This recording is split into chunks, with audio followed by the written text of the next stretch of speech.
میں نے یہاں سے کہا کہ آپ خوشی پڑھیں کہ چند لوگوں کی زبان ہی ہے لیکن چند لوگ نہیں پڑھے ہیں۔ میرے دوستو، درود کی فضیلت جاننا چاہتے ہو کہ درود پڑھنے سے ملتا کیا ہے، درود کی برکت کیا ہے، درود کی عظمت کیا ہے، درود پڑھنے سے کتنے فوائد ہوتے ہیں، آج کے میں بتاتا ہوں آپ کو کہ درود پڑھنے کی فضیلت کیا ہے۔ ایک صحابی رسول ہے جو حضور کی بارگاہ میں عریضہ پیش کرتے ہیں اور فرماتے ہیں یا رسول اللہ، میرے ماں باپ آپ پہ قربان جائے۔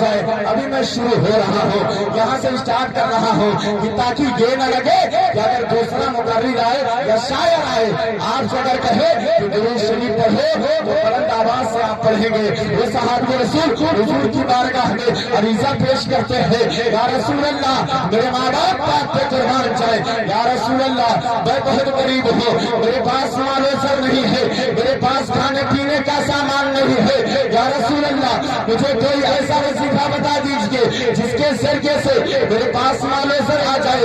اللہ اکبر اتنا کہنا تھا، آقا فرماتے ہیں اے میرے پیارے صحابہ، جاؤ مجھ پر جو ہے کثرت کے ساتھ، محبت کے ساتھ، دل جمعی کے ساتھ درود پاک پڑھا کرے۔ سبحان اللہ، درود پاک پڑھا کرے۔ آگے اب وہ صحابی رسول کا عقیدہ ملاحظہ فرمائیے کہ صحابی رسول کا عقیدہ کا جائزہ لیا جائے۔ وہ صحابی رسول جیسے ہی آقا کی بارگاہ سے باہر نکلتے ہیں تو ان کے زبان حال پر کوئی بول کر بھی بات نہیں نکل رہی تھی، بلکہ اگر ان کے زبان حال سے اگر کوئی بات نکلا کرتی تھی وہ ہے درود پاک پڑھا کرتے تھے، وہ درود پاک پڑھا کرتے تھے۔ اللہ اکبر، تاریخ کا مطالعہ کرے، کتاب کا مطالعہ کرے، تب آپ کو پتا چلے گا کہ وہ صحابی رسول کا عقیدہ جو ہے کیسا تھا۔ وہ صحابی رسول حضور کی بارگاہ سے اپنے گھر تک آ رہے تھے، جتنے قدم چل رہے تھے وہ صحابی رسول حضور کی بارگاہ میں درود پاک پڑھ رہے تھے، درود شریف پڑھ رہے تھے۔ اللہ اکبر، گھر آتے ہیں، آنے کے بعد جو ہے کوئی کام کر رہے ہیں نبی پر درود پاک پڑھ رہے ہیں، اگر اٹھ رہے ہیں نبی پر درود پاک پڑھ رہے ہیں، اگر بیٹھ رہے ہیں نبی پر درود پاک پڑھ رہے ہیں۔ تاریخ ظاہر ہے، تاریخ گواہی دیتی ہے کہ وہ صحابی رسول جب اپنے بستر پر آرام کرنے کے لیے پہنچا کرتے تھے تب بھی وہ نبی پر درود پاک پڑھا کرتے تھے۔ اللہ اکبر، ایسے ہی کچھ دن گزرتا ہے، کچھ عرصہ گزرتا ہے، وہی صحابی رسول ہے حضور کی بارگاہ میں پھر پیش ہوتے ہیں اور فرماتے ہیں یا رسول اللہ، میرے ماں باپ آپ پر قربان جائے، یا رسول اللہ میرے اولاد آپ پر قربان جائے، یا رسول اللہ مجھے آپ جانتے ہیں پہچانتے ہیں۔ آقا فرماتے ہیں ہاں ہاں میں تجھے جانتا بھی ہوں اور پہچانتا بھی ہوں، تو وہی صحابی رسول ہے جو کچھ دن پہلے میری بارگاہ میں اپنی دکھیوں کی مصیبت لے کر آیا تھا،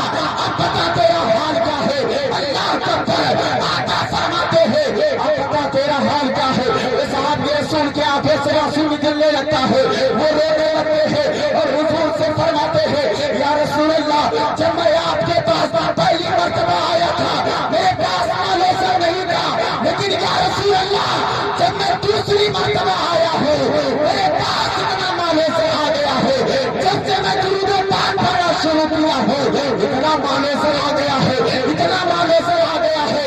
یا رسول اللہ میں خود بھی کھا رہا ہوں اوروں کو بھی کھلا رہا ہوں۔ جب اس واقعے پر بریلی کے تاجدار کی نظر پڑتی ہے تو بریلی کا تاجدار پکار اٹھتا ہے کہ سب سے اعلیٰ وہ اللہ ہمارا نبی، سب سے اعلیٰ وہ اللہ ہمارا نبی، دونوں آیات کا دولہا ہمارا نبی، اور دونوں دیتا ہے دینے کو، وہ چاہتے دینے والا ہے سچا ہمارا۔ نعرہ تکبیر، نعرہ رسالت، جشن غوث الورا، سرکار کی آمد، قاری جنید رضا صاحب پرتاپ گڑھی، نعرہ تکبیر، نعرہ رسالت۔ سبحان اللہ، سبحان اللہ۔ اس واقعے سے آپ کو کیا پتہ چلتا ہے؟ پتہ یہ چلتا ہے کہ ہمیں درود پاک پڑھنا چاہیے، خالی وقتوں میں بیٹھے تو درود پڑھا کریں۔ میرے دوستو، جو بندہ مومن درود پڑھا کرتا ہے اس کے چہرے پہ نور ہوا کرتا ہے، جو بندہ مومن درود پڑھتا ہے نبی پر کثرت کے ساتھ درود پڑھتا ہے، دل جمعی کے ساتھ درود پڑھتا ہے، اپنا دل مدینے والے آقا کے حوالے کر کے درود پاک پڑھتا ہے، اس کا دل صاف ہوا کرتا ہے۔ تو میرے دوستو درود شریف پڑھا کریں بڑی محبت سے درود شریف اللہم صلی علی سیدنا مولانا صلو علیہ صلی اللہ علیہ وسلم جشن غوث الورا کی محفل میں آپ تشریف لائے ہیں. جشن غوث الورا کی محفل آپ جو ہے بڑی محنت و مشقت کے ساتھ جناب قاری شریف صاحب قبلہ بڑی محنت کر کے اتنے علماء کو جو ہے بلایا ہے. آپ رات تشریف لائے ہیں تو یہاں آئے ہیں تو کچھ لے کر یہاں سے جائیے. میرے دوستو اپنی نیند کو قربان کر رہے ہیں. حضور غوث اعظم کی محفل میں تشریف لائے ہیں. آپ جانتے ہیں غوث اعظم کون ہے؟ آئیے میں بتاتا ہوں بڑی تیزی کے ساتھ. میں نے خطبہ مسنونہ کے بعد ایک بڑی مشہور و معروف آیت کریمہ تلاوت کرنے کا شرف حاصل کیا تھا. رب کائنات کا ارشاد ہوتا ہے الا ان اولیاء اللہ لا خوف علیہم ولا هم يحزنون. بے شک اللہ کے ولیوں کو نہ ہی کوئی ڈر ہے، نہ ہی کوئی خوف، نہ ہی کوئی حزن و ملال. آئیے غوث اعظم ہے کون؟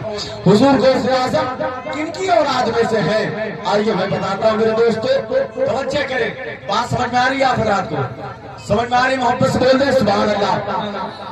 اللہ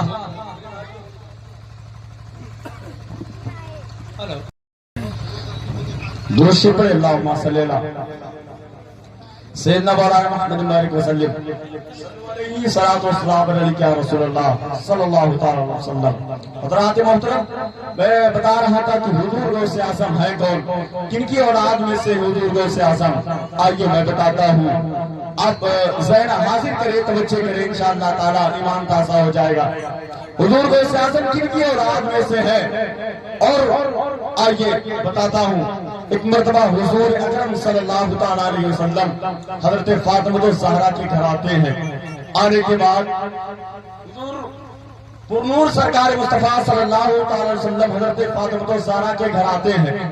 آنے کے بعد دروازے پر دستک دیتے ہیں. فاطمہ اجازت دیتی ہے بابا اندر آئے.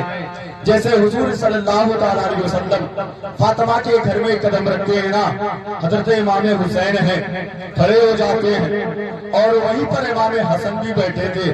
کھڑے ہو جاتے ہیں اور کھڑے ہونے کے بعد حضور صلی اللہ تعالی علیہ وسلم آقا حسن کو اٹھاتے ہیں گود میں اور اٹھانے کے بعد ان کے لبوں کو چوم رہے ہیں، ان کے پیشانیوں کو چوم رہے ہیں، ان سے پیار کر رہے ہیں، ان کے گالوں کو چوم رہے ہیں، ان کے ہتھیلی کو چوم رہے ہیں. اللہ ان پر قربان جائے. ذہن حاضر کرے. معاطیق الرحمان صاحب توجہ چاہتا ہوں حاضر کرے. ان کے لبوں کو چوم رہے ہیں، آقا حسن کے لبوں کو چوم رہے ہیں. وہیں پر امام حسین بھی موجود ہیں. اللہ ان پر وہیں پر موجود ہیں امام حسین. جو فاطمہ اپنے دل میں سوچتی ہیں آخر آج یہ میرے بابا جان کو ہو کیا گیا ہے کہ جب پہلے آیا کرتے تھے تو حسین کو اٹھایا کرتے تھے اور ان سے پیار کیا کرتے تھے، ان کے لبوں کو چوما کرتے تھے، ان کے پیشانیوں کو چوما کرتے تھے اور ان سے محبت کیا کرتے تھے اور یہاں تک یہ کہا کرتے تھے کہ فاطمہ حسین کو تکلیف مت دیا کرو. اگر حسین روتا ہے نا تو میرا کلیجہ دہل جاتا ہے. لیکن آج یہ ماجرا کیا ہے، آج یہ معاملہ کیا ہے کہ امام حسین کو چھوڑ کر آقا حسن کو گود میں اٹھا کر ان کے پیشانیوں کو چوما جا رہا ہے، ان کے ہونٹوں کو چوما جا رہا ہے، ان سے پیار کیا جا رہا ہے.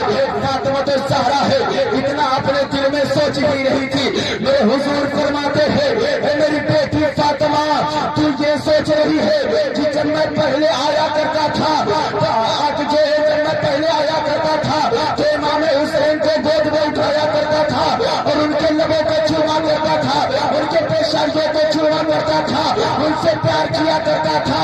لیکن آج یہ ماجرا کیا ہے کہ حسین کو چھوڑ کر حسن کو اٹھایا گیا ہے، گود میں اٹھایا گیا ہے، ان کے پیشانیوں کو چوما جا رہا ہے، ان کے لبوں کو چوما جا رہا ہے. اللہ اکبر اتنا کہنا تھا تو حضرت جو ہے فاطمہ زہرا کہتی ہے اے میرے بابا جان ماجرا کیا ہے بتاؤ تو صحیح. آقا جو ہے حضور صلی اللہ علیہ وسلم فرماتے ہیں اے فاطمہ تم جاننا چاہتی ہو کہ معاملہ کیا ہے ماجرا کیا ہے تم اس بات کو جاننا چاہتی ہو کہ حسن کو اپنے گود میں کیوں اٹھایا ہو.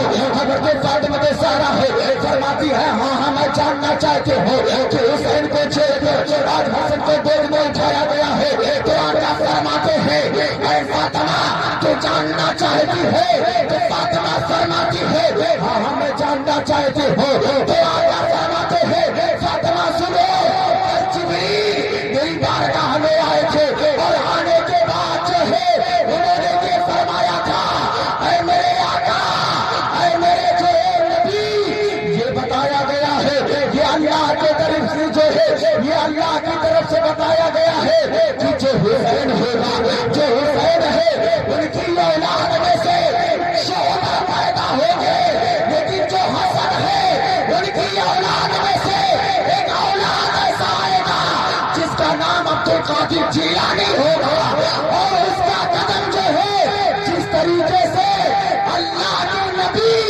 کہ جو پورے نبیوں کے سردار ہے اسی طریقے سے اس بچے کا نام عبد القادر جیلانی ہوگا. وہ تمام ولیوں کا سردار ہوگا اور تمام ولیوں کے گردنوں پر اس کا جو ہے پیر ہوگا. دوستو قربان جا کے یہاں سے بات کلیئر ہوتی ہے.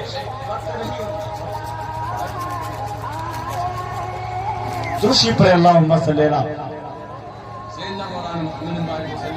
صلو علیہ صلاۃ و سلام علیک یا رسول اللہ صلی اللہ علیہ وسلم. بتایا گیا کہ جو عبد القادر جیلانی ہے آقا حسن کی اولاد میں سے ہے آقا حسن کی اولاد میں سے ہے. تو ذرا سوچے تو صحیح ایک لمحے کے لیے کہ جس ولی کی تعریف اللہ کے نبی کیے ہیں اس ولی کا جو ہے یہاں پر حمد و ثنا بیان کیا جا رہا ہے ان کے نام سے ذکر و اشکار کروایا جا رہا ہے. اور آپ کتنے خوش نصیب ہیں جو اس ولی کی محفل میں تشریف لائے ہیں. اللہ پر قربان جائے. آج 11ویں شریف کا مہینہ آتا ہے نا بعض گاؤں ایسے ہوتے ہیں ایسے لوگ ہوتے ہیں کہ اگر جیسا جلوس کرانے کے لیے چندہ لینے کے لیے جایا جاتا ہے تو ان کے منہ ٹیڑھ ہو جاتے ہیں کہ میرا پیسہ خرچ ہو جائے گا. میرے دوست اعظم نے کس کو نہیں نوازا ہے. آج کے ملاحظہ فرما کے ایک غوث اعظم کا مرید ہے ایک غوث اعظم کا سچا مرید ہے ان سے محبت کرنے والا ہے. اس کا دل کتنا پیارا تھا اس کا دل کتنا بڑا تھا جو حضور غوث اعظم کے اوپر آ گیا تھا وہ ان کا مرید تھا ان سے محبت کرنے والا تھا. جیسے ہی 11ویں شریف کا مہینہ آتا ہے جیسے ہی 11ویں شریف کا چاند نظر آتا ہے وہ اپنے دروازے پر 1 تاریخ سے لے کر 30 تاریخ تک جو ہے لنگر عام کیا کرتا تھا. اگر کوئی راہی سفر کر رہا ہے تو اس کو کھانا کھلایا کرتا تھا اسے پانی پلایا کرتا تھا. لوگ اس کے دروازے پر آیا کرتے تھے اور کھانا کھایا کرتے تھے اس کے پاس جایا کرتے تھے. ایسے صبح سے لے کر شام تک وہ سچے عاشق کے دروازے پر لوگ آیا کرتے تھے کھانا کھایا کرتے تھے اور جاتے تھے. اسی جو ہے اسی محفل میں اسی عام دعوت میں ایک غیر مسلم بھی آتا ہے اور آنے کے بعد جو ہے وہ حضور کو سیاست کے مرید سے کہتا ہے بتاؤ تو صحیح تم 1 مہینہ اپنا مال و زر خرچ کرتے ہو یہ تمہیں پیسہ کہاں سے ملتا ہے مال و زر کہاں سے آتا ہے.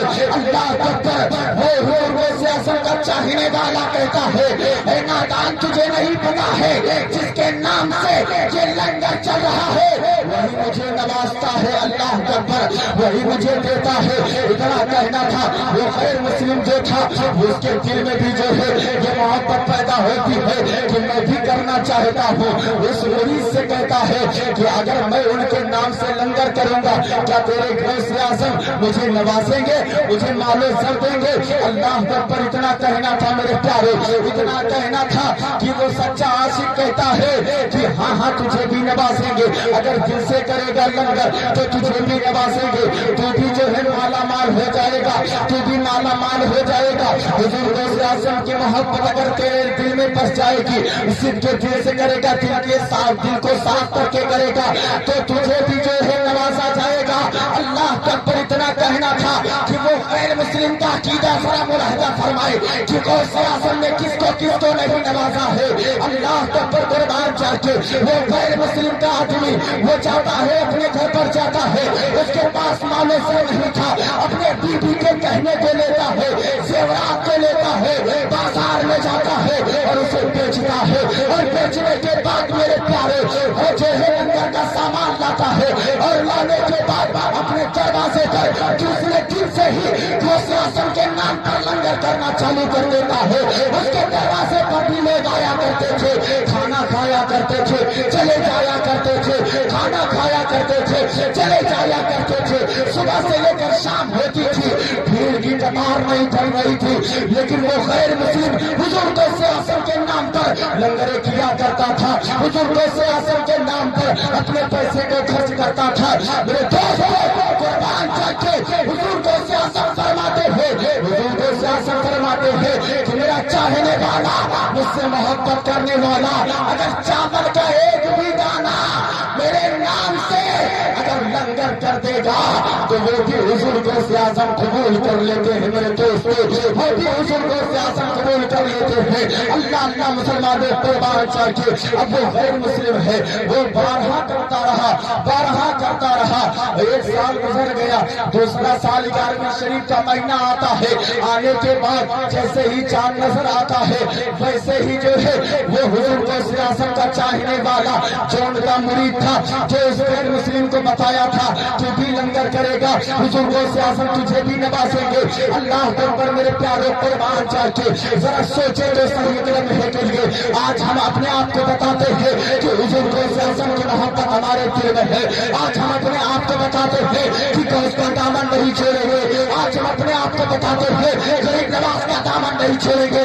آج ہم اپنے آپ کو بتاتے ہیں ہم عاشق رسول ہیں. آج ہم اپنے آپ کو بتاتے ہیں کہ وارث پاک کا دامن نہیں چھوڑیں گے. آج ہم اپنے آپ کو بتاتے ہیں کہ غوث اعظم کی محبت ہمارے دل میں ہے. اللہ اکبر یہ تمہارا جھوٹا وعدہ, یہ تمہاری جھوٹی محبت کسی دنیا میں درد ہو جائے گی. میں دوست جو غوث اعظم کا سچا عاشق ہوتا ہے اس کے قدم جب بڑھتے ہیں تو گناہوں کی طرف نہیں بڑھتے ہیں بلکہ نیکیوں کی طرف بڑھا کرتے ہیں, نیکیوں کی طرف بڑھا کرتے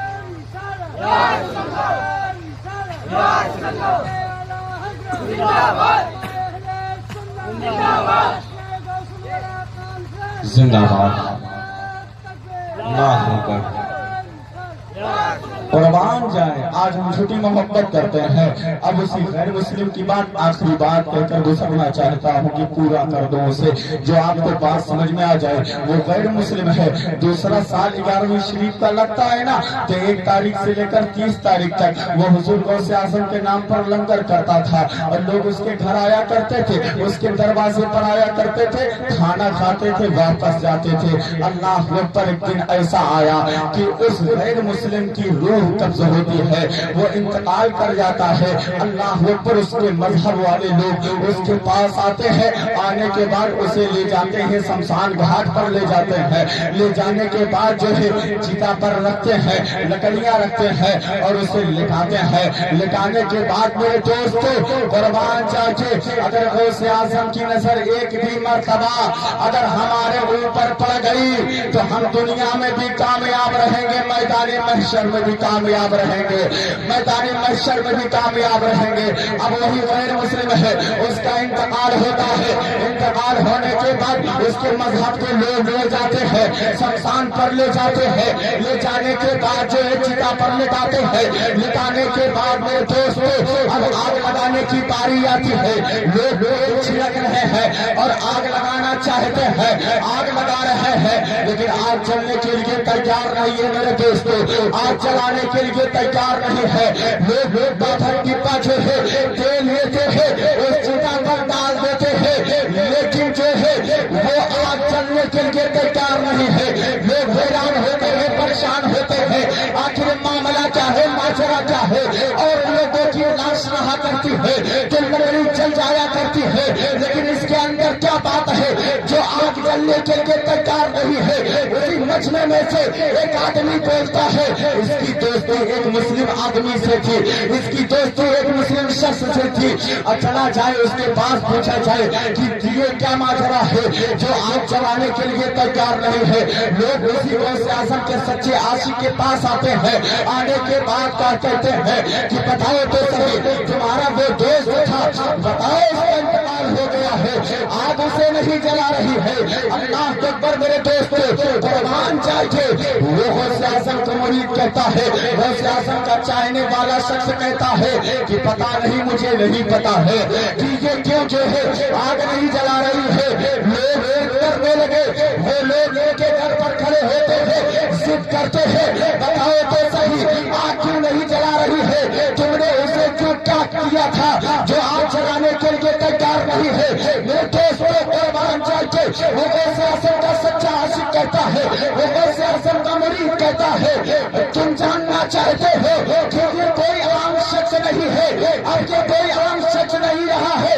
لوگ کہتے ہیں بتاؤ تو صحیح جیسے عام شخص نہیں ہے، وہ سچا عاشق کہتا ہے، غوث اعظم کا مرید کہتا ہے کہ تم جاننا چاہتے ہو، لوگ کہتے ہیں ہاں جاننا چاہتا ہوں۔ اللہ اکبر میرے دوستوں قربان چاہیے ذرا غوث اعظم کی عظمت ملاحظہ فرمائیے، ذرا غوث اعظم کی شان کو ملاحظہ فرمائیے۔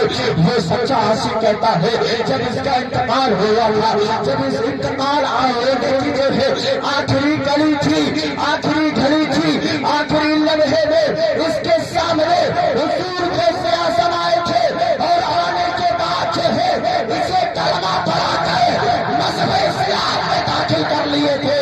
تو بتاؤ تو صحیح جب وہ کلمے کی طاقت جو ہے اگر کوئی کلمہ پڑھ لے، سچے دل سے پڑھ لے، تو دنیا کی یاد نہیں بلکہ اسے جہنم کی یاد بھی نہیں جلا سکتی ہے۔ میرے دوستو سچے عاشق کی پہچان کی ہوتی ہے۔ میرے دوستو چھوٹی محبت تمہیں اس دنیا میں کر دے گی، اگر محبت کرنا ہے تو سچے دل سے محبت کرو، انشاءاللہ تعالی کہاں بھی کامیاب رہو گے، کل میدان محشر میں بھی کامیاب رہو گے۔ اور جو ہے اس محفل میں آپ کیا سمجھ رہے ہیں محفل کو، اس محفل میں آپ بیٹھے ہیں اللہ کے اوپر جس جگہ پر اللہ اس کے رسول کا ذکر ہوا کرتا ہے، الحمدللہ اہل سنت والجماعت کا عقائد کہتا ہے اس جگہ پر میرے نبی خود تشریف لایا کرتے ہیں، خود تشریف لایا کرتے ہیں، لیکن ہمارے اندر اتنی صلاحیت نہیں ہے کہ ہم نبی کو دیکھ سکے، نبی ہم کو دیکھ رہے ہیں۔ میرے دوستو ایک 2 منٹ کا سمے اور دے دیں، بس 2 منٹ معذرت چاہتا ہوں۔ ایک مرتبہ حضور غوث اعظم جو تقریر کر رہے تھے اور سامعین بیٹھے تھے، اسے لوگ جمع تھے اور حضور غوث اعظم تقریر کر رہے تھے۔ اچانک تقریر کرتے کرتے جو کھڑے ہو جاتے ہیں آپ، اور اس کے بعد پھر بیٹھ جاتے ہیں، پھر تقریر کرتے کرتے پھر کھڑے ہو جاتے ہیں، اس کے بعد پھر بیٹھ جاتے ہیں۔ تیسری مرتبہ جب حضور غوث اعظم تقریر کرتے کرتے کھڑے ہوتے ہیں نا تو پھر بیٹھ جاتے ہیں۔ اس کے بعد ایک شخص مجمع سے کھڑا ہوتا ہے، پوچھتا ہے حضور آپ بار بار کھڑے کیوں ہو جا رہے ہیں؟ میرے دوستو حضور غوث اعظم فرماتے ہیں کیا تم جاننا چاہتے ہو کہ میں کیوں کھڑا ہو رہا ہوں؟ وہ شخص کہتا ہے حضور جاننا چاہتا ہوں، حضور جاننا چاہتا ہوں کہ اچانک کھڑے کیوں ہو رہے ہو؟ اللہ پر قربان جائے گی میرے دوستو۔ حضور غوث اعظم فرماتے ہیں میں اس وجہ سے کھڑا ہو جاتا تھا کہ سامنے سے میرے حضور آ جایا کرتے تھے، سامنے سے میرے حضور آ جایا کرتے تھے۔ میرے دوستو تو ذرا سوچیں تو صحیح، جہاں پر اللہ اس کے رسول کا ذکر ہوتا ہے نا وہاں پر اللہ کے رسول وہاں پر تشریف لایا کرتے ہیں، اور رحمت کے فرشتے اس محفل کو اپنے پروں سے ڈھانپ لیا کرتے ہیں۔ اور ہمارے بولنے معافلات کو سننے میں کسن غلطیاں خامیاں کوتاہیاں ہو اسے اپنے محبوب کے صدقے میں سے معاف فرمائے۔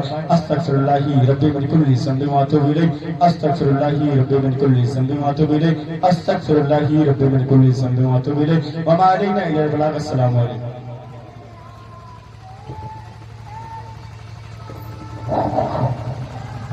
ماشاءاللہ سبحان اللہ۔